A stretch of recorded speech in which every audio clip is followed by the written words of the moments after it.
Hello, my name is Haynie. I will be doing a fairy tale presentation. The fairy tale of choice will be The Tortoise and the Hare. The tale of the tortoise and the hare is one as old as time, or at least that is how influential it has become in our culture. It has been popularly credited to Aesop, the famous Greek storyteller who has had countless fables credited to him. Despite his impressive oeuvre, his identity and existence remain a mystery, remain undocumented, not terribly dissimilar to a certain Bard of Avalon. While Aesop has, supposedly, written hundreds of fables covering a wide range of concepts, exploring humanity and the natural world, his story of the tortoise and the hare is the most universally recognized. Countless children's books and cartoons have been created featuring the iconic duo, and the moral the story tells is passed down from generation to generation. Slow and steady wins the race.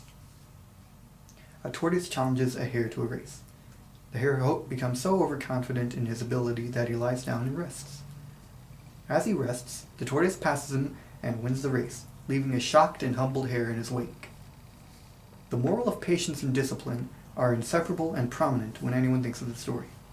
No one can think of this fable without remembering that age-old adage. But what if the story had another, more obscure meaning? In the end, the tortoise ultimately wins the race, but imagine if the hare actually tried. The tortoise would have been defeated effortlessly, and he would be humiliated. In that case, the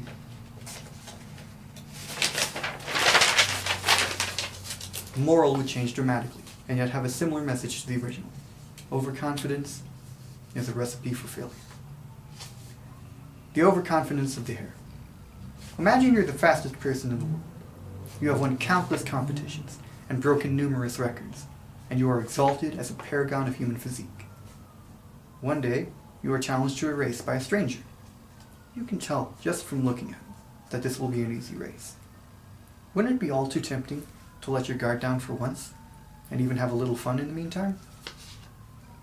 Whatever the case, the hare certainly wasn't intimidated by the tortoise. He was so confident in his belief that the tortoise would never catch up to him that halfway through the race, he laid beneath the cool shade of a tree and fell asleep, only to find that when he wakes up, the tortoise has decisively beaten him. The hare's overconfidence had gotten the better of him. That leads us to another important point. Underestimating your enemy and the consequences that come with it.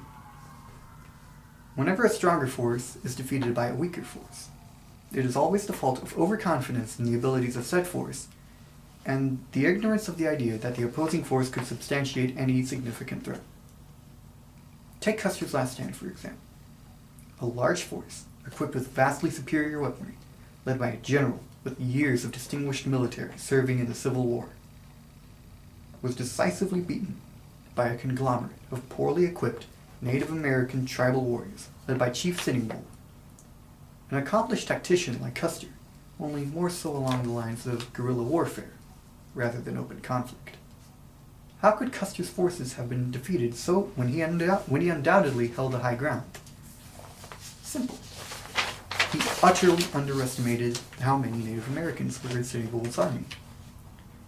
When Custer's men attacked the camp Sitting Bull was staying at, they were greeted with thousands of warriors, instead of the few hundred that Custer's scouts reported, which surprised Custer's army.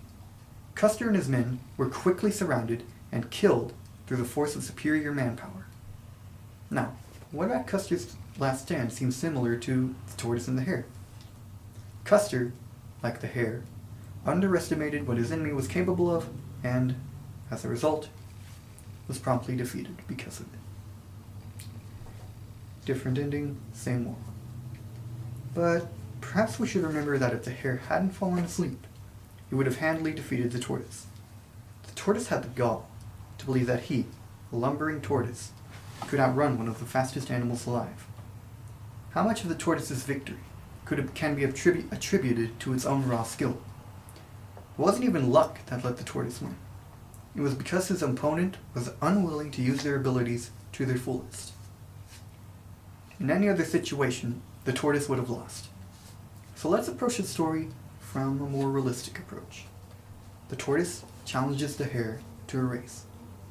The hare mocks the tortoise at first, but soon complies, fully understanding that defeating the tortoise would be effortless. The day of the race comes, and before the tortoise has even had the time to lift one foot over the other, the hare has dashed off.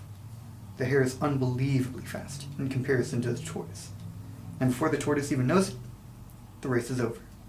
The hare is victorious, and the tortoise is humiliated. What is so different from this story and the one where the hare is victorious? Where the hare is beaten? Perhaps it is that the hare used his abilities to their fullest. But would the moral really change? The message about patience overcoming brashness would be lost, but the moral of overconfidence would remain the same. Someone vastly overestimates their abilities, resulting in them being defeated and humiliated. With all this being considered, what is the difference between the original story and the alternative? Simple. The hare was undoubtedly an able runner, but he refused to use his abilities to their fullest because of his overconfidence. The more mature lesson to learn from here is not slow and steady wins the race, but rather it doesn't matter how skilled you are if you don't use those skills to their fullest. As for the tortoise, a creature who so boldly and foolishly chose to race the hare, the lesson to be learned here is that when faced with an unbeatable foe, your greatest and only weapon is their overconfidence. As for how the most well-recognized moral of the story first originated, Dutch humanist Otto van Veen used Aesop's fable as an allegory for lovers that a relationship remains at its strongest when the love between the two is steady and constant, whereas aggressively pushing the boundaries of the relationship could jeopardize it. For a story over 1,000 years old, The Tortoise and the Hare has aged remarkably well. It is one of the first children's fables. It is one of the first fables children across the world are read to by their parents, due mostly in part to how widely applicable the moral has gradually become. Patience, in a world where people can become grasping and brash due to how accessible material wealth has become, can be a powerful virtue. The moral also teaches children of the importance of remaining humble in competition, that even if you are the best at what you do, letting hubris get to your head is a bundle of logs just waiting for a match. Even today, when parents look towards television and video games to educate their children on the outside world, the classic fable is still read to children. That is how important the fable has become to educating the youth of our generation. However, while children have almost predominantly been the largest audience of the fable, some scholars and intellectual sorts have taken interest in the fable. Charles H. Bennett transformed the characters from meager forest animals to human beings. The tortoise became a hard-working and crafty laborer, and the hare became a grasping and impatient capitalist. The story then became a commentary on class regimentation, and how the lower classes, having been hardened by years of hard work and toil, and made clever by experience, will ultimately persevere over the bourgeois, whose wealth and prestige have softened them to the harsh realities of life. The story was released along with numerous other classic fables in Bennett's book, called The Fables of Aesop Translated into Human Nature, and was released in 1857, a time period rocked by strife between upper and lower society. It is not a coincidence that the book should come about during such a tumultuous time. 9 years prior, Karl Marx's Communist Manifesto was published in London. Another interpretation comes from English author Lord Dunsany, in which the hare and the tortoise race one another not out of competitive spirit, but to peacefully resolve a conflict between the animals of the forest. When the tortoise wins, he is praised by the forest animals as their champion. However, a forest fire breaks out, and the animals fly into a panic. In desperation, they send the tortoise as a messenger to the other parts of the woods for assistance. The story's ending is fairly obvious. It would appear that Lord Dunsany took a more satirical approach with the story.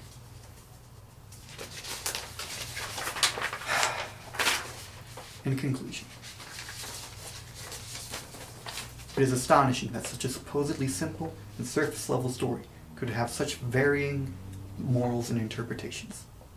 Of course, this could have been an intentional design made by Aesop himself, if he wrote the fable at all. But it is this open-endedness that has made the story so popular. With it, children can learn a number of valuable lessons from a single story, and in a way they can easily understand. Not only are children capable of enjoying such a fable, but adults as well, whether they are translating the characters into allegories for class warfare, or using them as characters in a dark satire. In this essay alone, I have drawn comparisons between the Hare and General Custer, and how they both overestimated the abilities of their enemy. Of course, the tortoise is not completely faultless, but the fact of the matter is that the Tortoise and the Hare is an incredible story, whose simplicity and ambiguity has secured it a cozy spot in the footnotes of history.